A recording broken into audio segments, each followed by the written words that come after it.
Welcome to the world of Mark's Money Mind, coming to you this week from Longmont, Colorado. I am your host, Mark Troutman. This educational, personal finance show combines money lessons, timely topics, personal stories, and community wisdom to help listeners and viewers master their finances to enjoy a stress-free life of financial freedom. Well, this week has been a little tough for me. I have had this crazy cold, which is odd because it's summertime. Usually those happen in the winter, right? And I am also not a person that typically gets sick. And this cold I can't shake it. But I decided to go ahead and make this recording, so I apologize if I sound a little stuffy. So at least you know what's going on there. But I wanted to talk in this episode about some changes that have been happening in the credit card rewards space. As you probably are aware, I travel quite a bit, so I make use of a number of these kind of higher end travel cards for a couple of reasons. One is I really enjoy lounge access when I'm in various airports around the world. And I also enjoy accumulating the points and frequently am able to use those points for hotels, especially. That's been a big benefit. And also more recently for flights, especially international flights and even business class flights, which has been great because those tickets, if you ever look at those individually, you'll see that they are quite expensive. So utilizing points to get those business class seats, especially those fancy lay flat cocoon-like seats up front, is really nice. I've been very fortunate to be able to use my points to purchase some of those seats for some of the flights that I have had in the past and coming up. But there have been a couple of kind of big changes that are coming down the line. The first one was with Capital One. They sent out an email to Capital One Venture X cardholders in early June. I think it was June 3rd. And they were talking about their lounge access. The Capital One Venture X card is a premium card that does give you lounge access.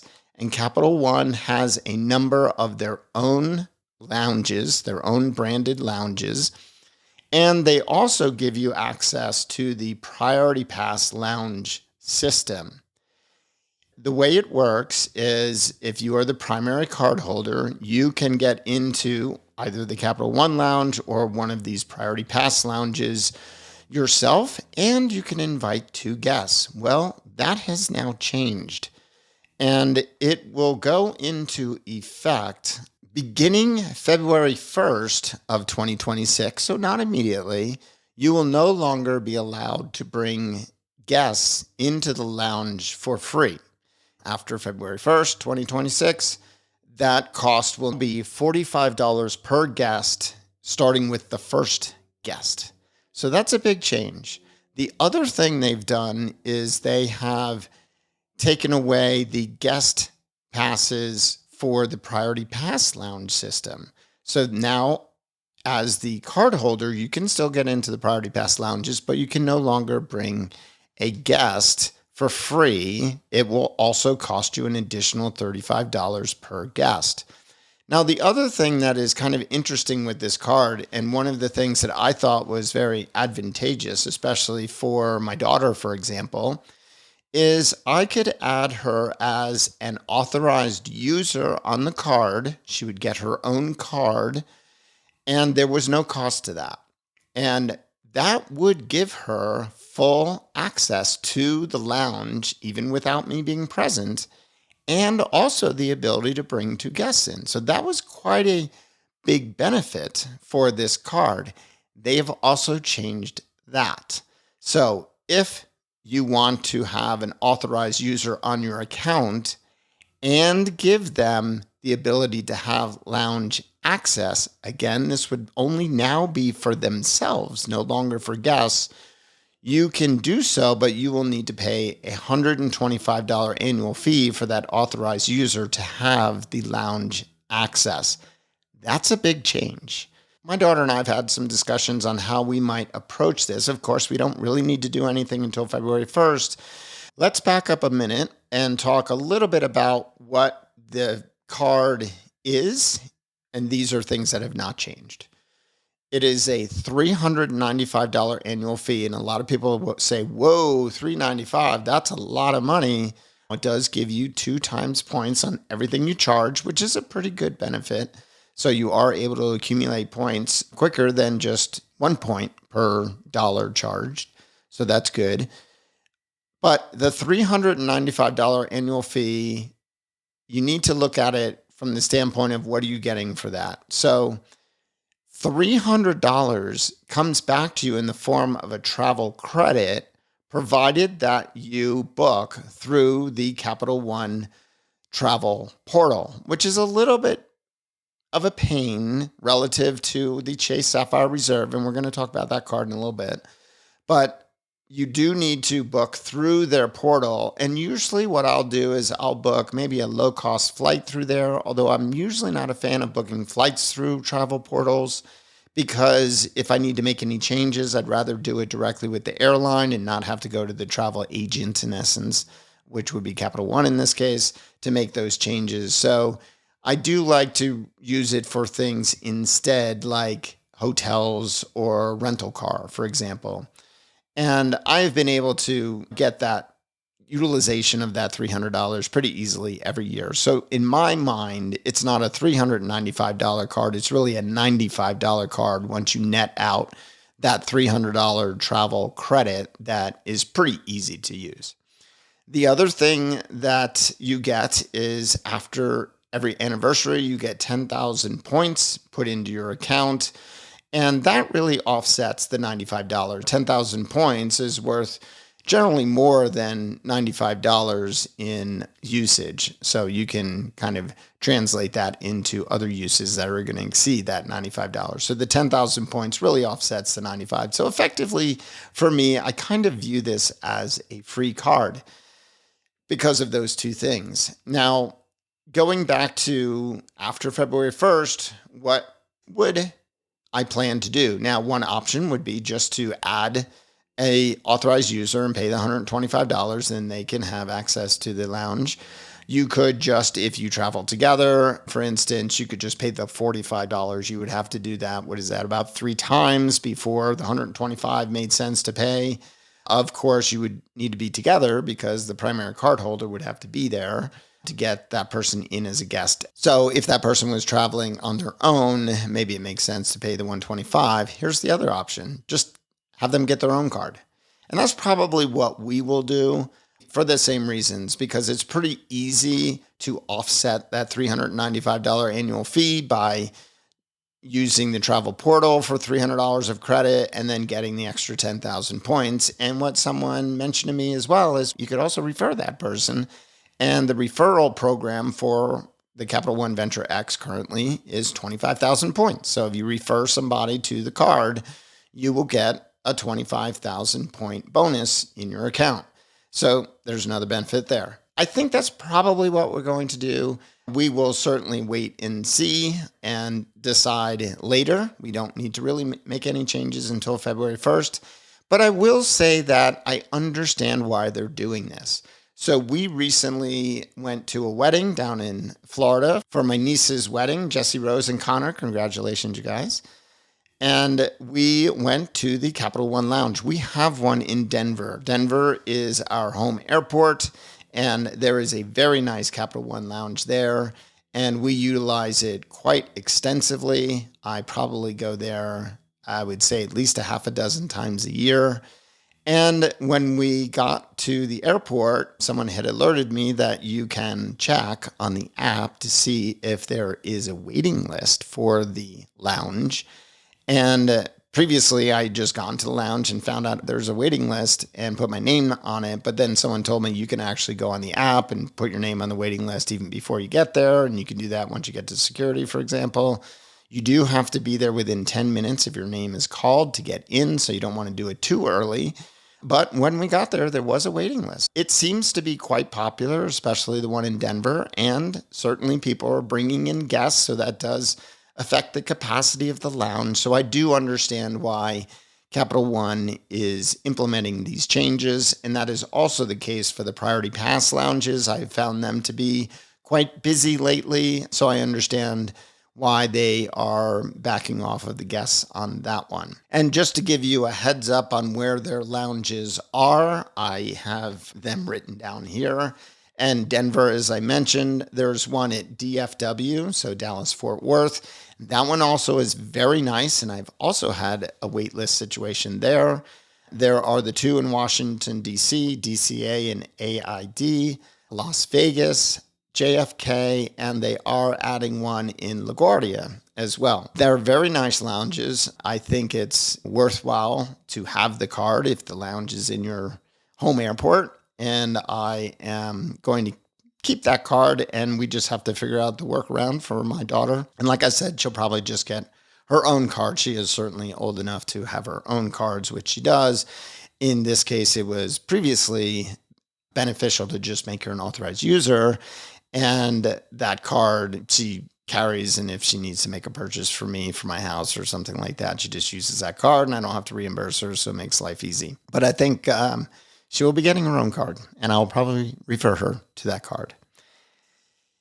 This week, there was some big changes announced for the Chase Sapphire Reserve card, and these are quite extensive. So Chase Sapphire Reserve has been out for a while, and Chase has two Sapphire cards. There's the Reserve card and the Preferred card, and these are the individual cards, not the business cards. And the Chase Sapphire Reserve, I have really enjoyed this card for a number of reasons. One is it gives you currently, and this is going to change, but currently 3 times points on travel. And as I've mentioned, I've done a number of cruises, and cruise fits into that travel category. And some of these cruises are not inexpensive, so that 3 times points is very beneficial on those cruise purchases. That is changing. So that's a big negative for me. So this information came out this week. Chase Sapphire Reserve is doing a lot of changes to its card, and they go into effect Monday, June 23rd. So anyone who gets the card before June 23rd, you have a couple of days to do it, you're kind of under the old rules until October 25th of this year. So until October 25th of this year, if you already have the card, or if you get it prior to June 23rd, you will be under the old rule system. Anyone who gets the card on or after June 23rd of 2025, you're under the new program. And the new program, and for everyone that already has the card, effective October 26th, the annual fee increases substantially. It goes up from $550 to $795. That is a huge increase, a 45% increase. Now, Chase is saying you're getting a lot of new benefits out of this. And for some people that may be true. For me, I'm not so sure. So I'm really going to have to think about this card going forward. But for now, the changes don't go into effect for me as an existing card holder until October 26th. If your annual fee hits your account before then, you will still be charged the $550 if you already have the card. If your annual fee gets charged after that date, you will be on the new pricing, which is $795. For me, that is in December. So in December, I am going to be hit with the $795 annual fee. Now, similar to Capital One, there is a $300 travel credit for charges on the Chase Sapphire Reserve. And the nice thing about the way that they implement this credit is that you don't have to go through their travel portal. You just charge something that falls into the travel category, and they automatically reimburse you up to the $300, even if there are multiple small charges. Until you hit the $300, you'll keep getting credits until you cap out at the $300. So I really look at both of these annual fees, the old $550 and the new $795, because that's a pretty easy hurdle to overcome. Is that it's really more like $250 under the old system and $495 under the new system. So that's kind of how I view this, because I find it pretty easy to use that $300. In fact, it's usually in the first month or two that gets implemented for my usage.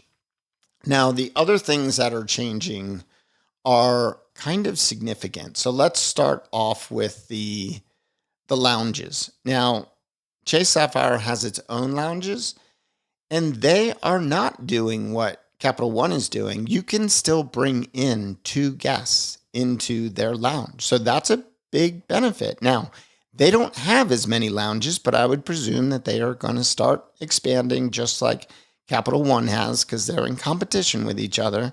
So let me list out the lounges that they have. They do not have one in Denver, unfortunately, but they do have them in Boston, LaGuardia and JFK, just like Capital One, Philadelphia, Phoenix, San Diego, Las Vegas is coming soon, and LAX, Los Angeles, also coming soon. And I've been to the San Diego one, pretty nice.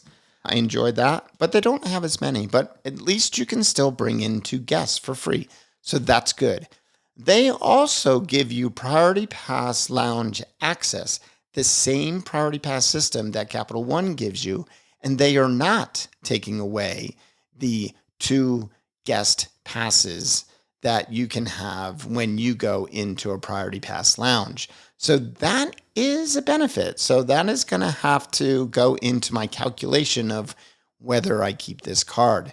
Now, their authorized user fees are $75 currently and are going to increase to $195. So I don't have any authorized users on my card. My daughter actually has her own Chase Sapphire Preferred, I believe. Now, that does not give you lounge access, but again, if she's with me, I can bring her in as a guest, so no problem there. So for their lounges, I will be using a couple this year. I know I'm going to be using the Philadelphia one. Like I said, I've used the San Diego one. I have not flown through LaGuardia or JFK. I typically fly through Newark when I go through the New York area. So we'll see about that. But I do like the fact that the Priority Pass lounge system, which I have used around the world quite a bit, I still get the 2 free guests. So that is a benefit. Now, to offset this additional increase in fees, Chase has said, well, we're giving you a whole bunch of benefits, which they claim provide $2,700 in additional value. It's true if you use these. Now, a couple of these are what I would say kind of bougie and not really what I would use. There is a $500 annual credit on the Edit, which is luxury hotels, and I believe you have to stay 2 nights, so it's $250 a night. So it's really just going to reduce the cost of those hotels, because I'm sure they're more than $250 a night. I don't think that's going to be something that I will use. I typically like to use Hyatt hotels, and I like to use my Chase points, transfer them over to Hyatt, and stay at the Hyatt hotels. That's one of the reasons I really enjoy this card, because I like to create points, especially, like I said, in that travel category, which is going away, which is a huge disappointment to me. And I'll talk a little bit more about that, what's happening there. You also get a $300 annual dining credit. I believe it's $150 every 6 months to their exclusive table restaurants, which in major cities, I believe there's a number of them, but in my little town of Longmont, there aren't any. I know there's some in Denver, but these are not the kind of restaurants that I typically would go to. They also are giving you a $300 StubHub credit and Viagogo credit as well for concert and event tickets. I don't buy tickets through StubHub, so that really isn't a benefit. They're giving you a complimentary Apple TV and Apple Music subscription. Now, I do not have those subscriptions, but I do have Amazon Music, and I may consider canceling my Amazon Music, which I pay, I think, because I pay annually. It's probably around a little over $100 a year. And If I get Apple Music for free, maybe that's a little bit of a benefit. So maybe I could call that a $100 benefit to me. They're also giving you $10 a month in Peloton credits. I don't have a Peloton, but if I did, that could be pretty valuable, I guess, $120 there. They're making a pretty big change into the way that you can redeem points on their portal. And I think it's actually a negative change because currently, as a Chase Sapphire Reserve member, I guess you would say, you can go on their travel portal and purchase things through the portal, and you get a 1.5 multiplier on your points towards travel purchases. And it's just a flat 1.5. Now they're saying it's going to be a 1 point, but there'll be certain things that you can get up to 2 points on. Now, for current card holders, that doesn't go into effect immediately, actually, on the points that you already have or will have accrued through October. You're going to get the benefit of either the 1.5 or the boost up to 2, whichever is better for, I believe, the next 2 years, all the way out to October of 2027. So it really doesn't affect people that have the card now, but I think going forward, it doesn't sound like it's as good. I don't book a lot of travel through their portal because I find it's better to transfer points out to partners and do it that way. I get more of a benefit that way. So this really, while it's a kind of a downgrade in my opinion, it doesn't really affect me that much. They are going to give you IHG1 Rewards Platinum Elite status. I don't really stay at IHG hotels too much because, like I said, I usually stay at the Hyatts with the points redemption as a partner. But I guess that could be beneficial if I was staying there, but I wouldn't add any value to that necessarily. And they also give you $10 for Lyft every month. That was a new thing that they introduced not too long ago. I think it was within the last year. And I definitely have used that quite a bit. I don't use it every month, but I would say that might be maybe a $50 to $60 benefit per year for me based on my usage. They also are giving you DoorDash credit, $5 a month. I don't use DoorDash. DoorDash non-restaurant credit, $10 twice per month, I think. So $20 a month. I don't use that. And then what I think is interesting, and I'm going to get back to some of the other changes in a minute because there's a number of them. And it really is crazy. And I will actually put a link to an article where I found a very good table that kind of compares everything. And I'll mention that in a moment.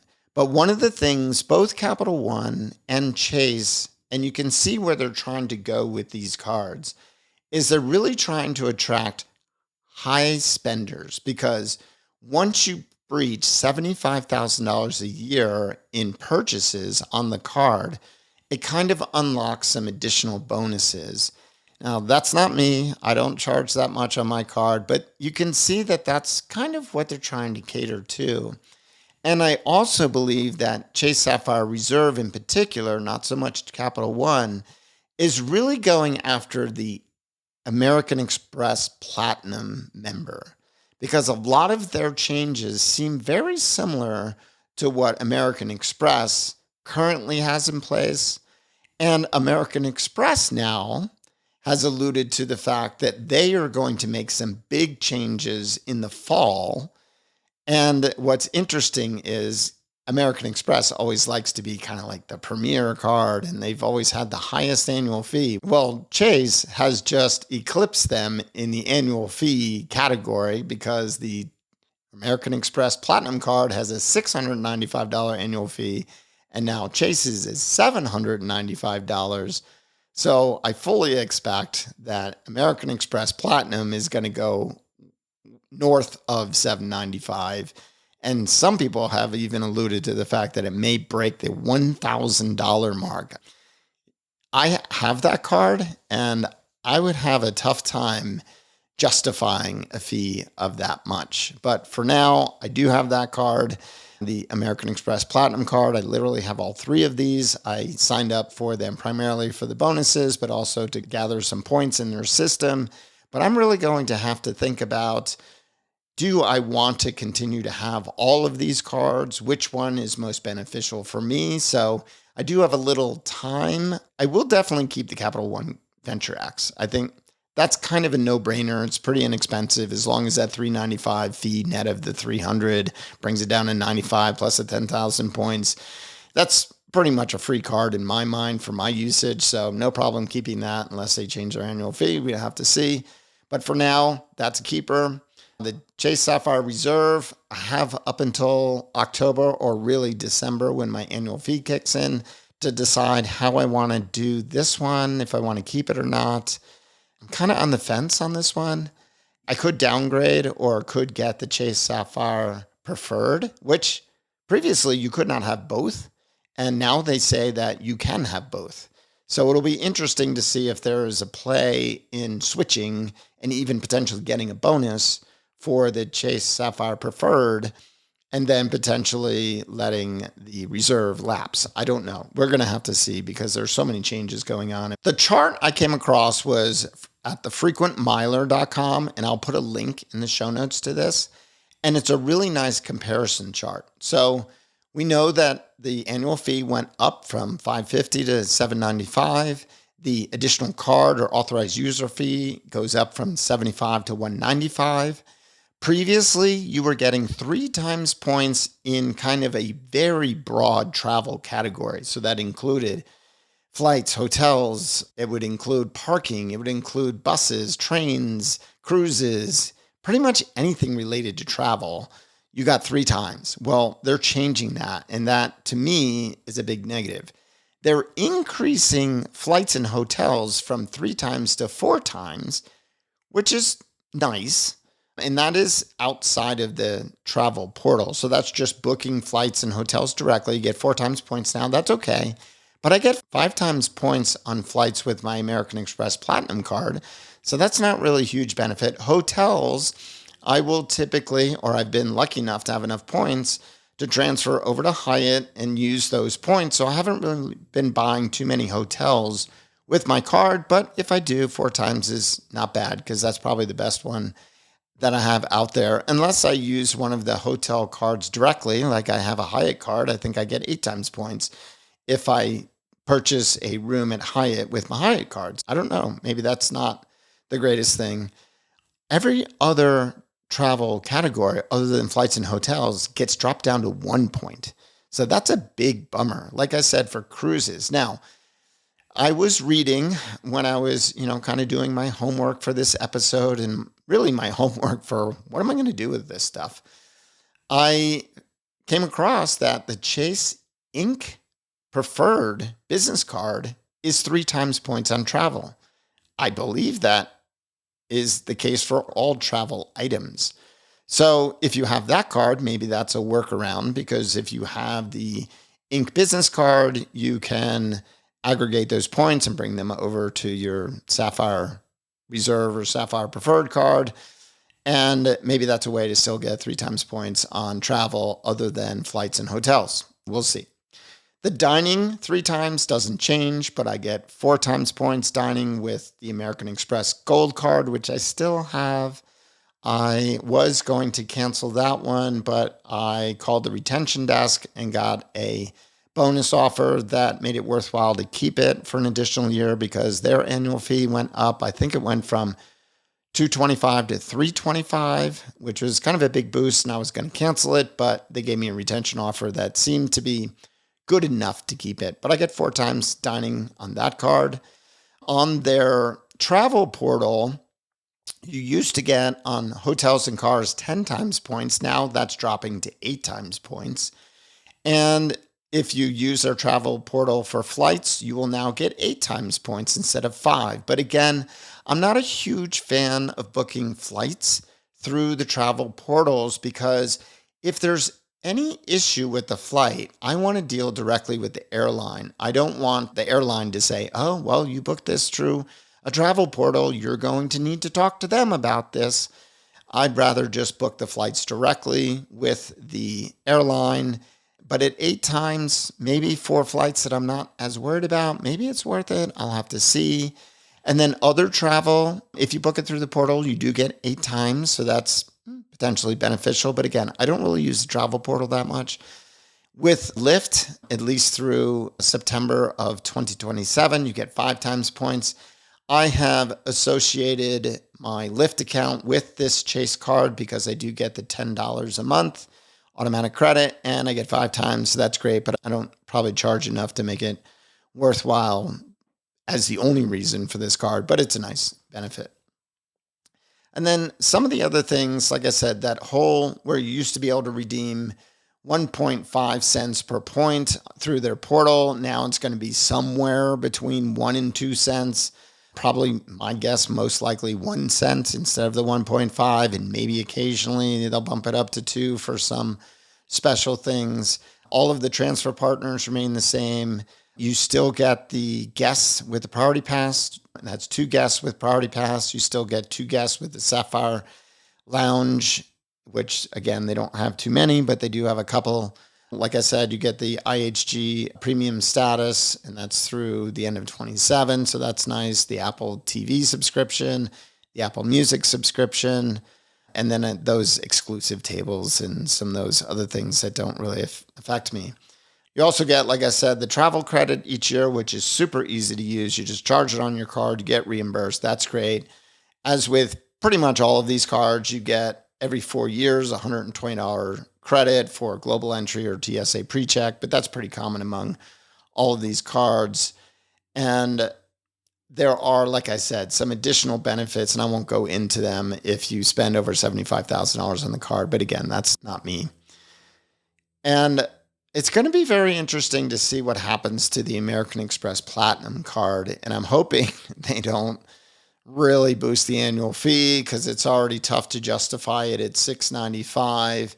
Off the top of my head, I'll kind of give you my justification for that card. So it's $695 annual fee. I get 5 times points on flights, which is what I typically will use to book my flights. I'll use the American Express Platinum card to get the 5 times points, which has been pretty beneficial because I've been buying quite a bit of flights lately when I do pay for the flight as opposed to using points. The exchange partners where you can move points from your card system to an outside place. I really like the Chase transfer partners because I really like the Hyatt transfer partner. I've gotten a lot of use out of that. You get a lot of mileage, I guess you would say, with your points with Hyatt. For instance, you can get rooms typically in the 8,000 or 9,000 point per night range. Even fancy hotels, I've paid maybe 15,000 points a night, but these are really nice rooms. And you would think that that's equivalent to like $150, but maybe you're getting a $300 or $400 room. So that's been great. And then on the airline side with Chase, you do get United and Southwest, and I've been able to utilize that quite a bit. So on the domestic side, I find the Chase Transfer Partners for airlines is really good. And I find that Capital One and American Express, the airline partners tend to be more international related. And now that I am doing some more international trips, I've been able to use some of the points for that, and that's been working out. But going back to the American Express card at $695, the way I've justified that, well, initially was I think I got 175,000 bonus points for signing up for that card. So that was an easy decision to make for year one, for sure. And then keeping it for the following year, a couple of the credits that I get that I find very useful are that you get a $200 a year airline travel credit, and you have to select one airline. So I fly United a lot. I selected that as my airline. You can make a change once a year. And anytime you purchase what they call incidentals on that airline, they will basically just reimburse you until you hit the $200. So that could be things for like Wi-Fi or food on the plane, but it doesn't include buying airline tickets or even upgrades, like upgrading from economy to economy plus, for example. But what you can do is you can move that $200 over to, in United's case, over to the United Travel Bank, and it codes as an incidental. And then it gives you a little bit more flexibility on how you can use those dollars. They also don't expire as soon. I believe they're either lifetime or 5 years or something like that, but it's much more than, use it or lose it in 1 year. And I have been able to use that to purchase tickets, for example, flights. So it gives you a little bit more ability to use those dollars. So I'm able to use that $200 every year pretty easily. So that brings that $695 now down to $495. The next thing I have on that card charged every month is I have a subscription to the Wall Street Journal, and it's quite expensive. I want to say it's $40 a month. For many years, I was able to get kind of the introductory or the inexpensive version, but after being a reader for many, many years, you can no longer do that. And then also, I kind of feel like I should be supporting the Wall Street Journal because I really enjoy the paper and I'm okay with paying the $40. However, if I could get a discount, that would be great. So the American Express card gives you, or the Platinum card, gives you a $20 monthly credit to various subscriptions. And I just know for a fact that the Wall Street Journal is one of those. So every month I get $20 back against my $40 subscription. So that's $240. So that's totally worth it for me because I was already paying the $40. So the $20 is definitely kind of money in the bank. So now what was I at? $495 minus $240. So that's $255 if I'm doing the math correct in my head. And then let's see, they give you $20 a month in Uber credits. I have been able to do that. So basically what I've done is my Lyft account is associated with my Chase Sapphire Reserve where I get $10 a month. And my Uber account is associated with my American Express Platinum card, which gives me $20 a month. And the Gold card actually gives me another $10 a month. So that was another reason to consider keeping that card. So I get $30 between those two cards on my Uber account. I probably use that, I would say at least 5 or 6 months out of the year. So for the Platinum card, that's another $100. So now we're down to $155. So we're bringing that annual fee down with things that I would have spent anyway. And then one other thing you do get is you get Clear. So they will pay for your Clear annual membership fee. So that is kind of like TSA PreCheck, but it's a separate line. We have one in Denver. It hasn't been really great in Denver lately. I find that the TSA PreCheck has been going pretty much just as fast. In fact, when we went to the wedding in June, my daughter does not have Clear. I have Clear. She went through the TSA PreCheck line. I went through the Clear line and she beat me. So it really isn't a huge benefit, at least in Denver. Although I think I was I want to say it was San Diego recently. I think it was when I was coming back from California, and the Clear line there was substantially shorter than TSA PreCheck. I do have that. It is very nice when it is a speedy line, and a number of times I've used it and it's been quite fast. I just find in Denver, it's just hasn't been worth it lately. So I may even just go to the TSA PreCheck next time and not even use my Clear in Denver because so far it hasn't been that great in Denver. But I've also been hitting that airport on pretty busy days. Anyway, I think that's $159 a year. Now, would I pay $159 for that? No, I wouldn't, but maybe I'd pay $40. I've been able to kind of justify most of the American Express Platinum fee with just those kind of credits that I get. And they do have quite a number of lounges, their own Centurion lounges. Now, what's interesting is there's one in Denver. So I haven't used it that much because I like the Capital One Lounge, but they do have one in Denver. So that's nice. They have one in Dallas Fort Worth. They have one in DCA. That's one of the Washington, D.C. airports. LAX, Las Vegas, Phoenix, Philadelphia, JFK, LaGuardia.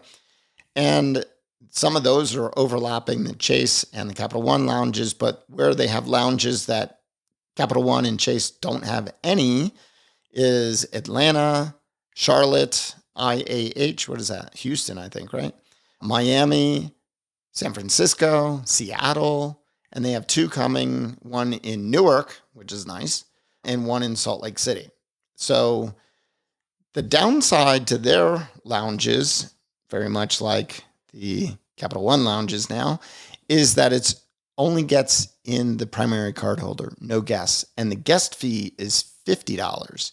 So when I'm traveling by myself, not a problem. If I'm traveling with other people, not as beneficial. But I have used their lounges on occasion, especially when I've been traveling by myself. So that's a benefit. And, it does have some value to it.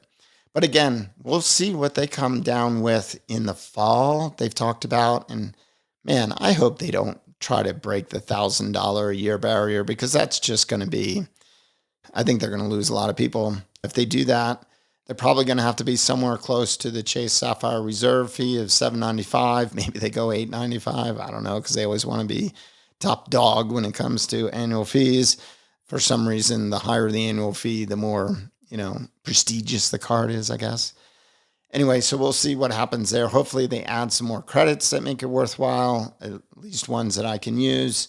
So we will see how all that goes. But I just wanted to talk a little bit about these pretty big changes that are coming down the pike. And again, caveat to all of this, it's great to earn points, get all these benefits, get all these credits, but the only way this works is if you pay your card off in full every month. Use it like a debit card or a charge card.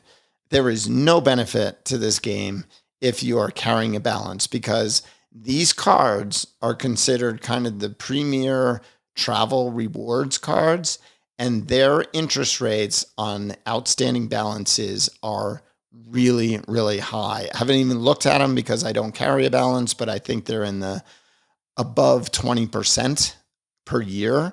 So that is a huge amount to pay. And there really is no benefit in playing this points game and trying to get these benefits if you're carrying a balance. So if you have a balance, pay it off before you even enter this kind of world of travel points. But after that, I find them to be quite beneficial. Do you need all three? Probably not. Pick one that serves your purpose best. Right now, I do have all three. I'm probably going to have to wean off of one, maybe two of them. We'll see. I will certainly update you if I make that decision. But for now, because the Capital One card, like I said, I'm going to keep that one. I can justify that. The Chase Sapphire Reserve, I really have up until my annual fee in December to make this decision. The American Express one, we'll have to see what they come down with. I think I just paid my annual fee on that one. So I really have a whole year to think about that one. And we'll see. We'll see how it goes. But man, these are some pretty big changes. And I think, I don't want to call it bait and switch, but I do believe they got a lot of people into these cards with the bonuses and the guest access to the lounges. And even with American Express, they used to allow you to bring guests into the Centurion Lounge. They nixed that. So that's kind of what opened the door to Capital One to nix it. And Chase still allows you to bring them in. So good for them.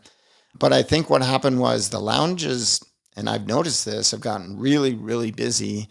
And so now they're like, hey, if you want to keep coming to these lounges, you're going to have to get your own card. Some people might view that as bait and switch or enticing people to kind of peek behind the door and enjoy it and then say, hey, this is great, but you're going to have to get your own card going forward. Not so much Chase Sapphire Reserve, because you can still bring in the guests, but they do have to be with you, not like an authorized user. So I'd have to look in to see if the authorized user on the reserve card gives them that benefit of the guest passes and so forth. I think it does, but don't quote me on that. So that remains to be seen. But again, that went from $75 to $195. So that's a pretty big fee to pay for just the lounge access. But I don't know. See how it goes. Well, that's it for me for this week. Hopefully I'll be back soon and this cold gets better. I apologize for the raspiness of my voice. Hopefully everything came through. I was glad to have gotten through recording this without coughing or anything like that. So maybe we're getting better. I hope you enjoyed this show, and I hope you're having a wonderful summer. Take care. Thank you for listening to this week's show. Please click follow on your favorite podcast player or subscribe on YouTube to ensure you don't miss any future episodes. Also, please leave a rating and review for the show. This helps improve the ranking and enables other like-minded people find the content in their podcast players. If you would like me to answer a question on the show, please send it to mark@marksmoneymind.com and put podcast question in the subject line. Let me know your first name or let me know if you would like to remain anonymous. Also, I would appreciate it if you would recommend this show to friends and family that might benefit from this content. See you next time on the Mark's Money Mind Show. Until then, make some, save and invest, live on the rest. Now, for the all-important disclaimer, this show is for education and entertainment purposes only and should not be considered investment, tax, or legal advice. Please consult the appropriate advisor or advisors before implementing anything you hear on this show or any other show for that matter. While I fully intend for everything on this show to be true and accurate at the time of each recording, occasionally errors may occur. So please do your own due diligence on anything discussed.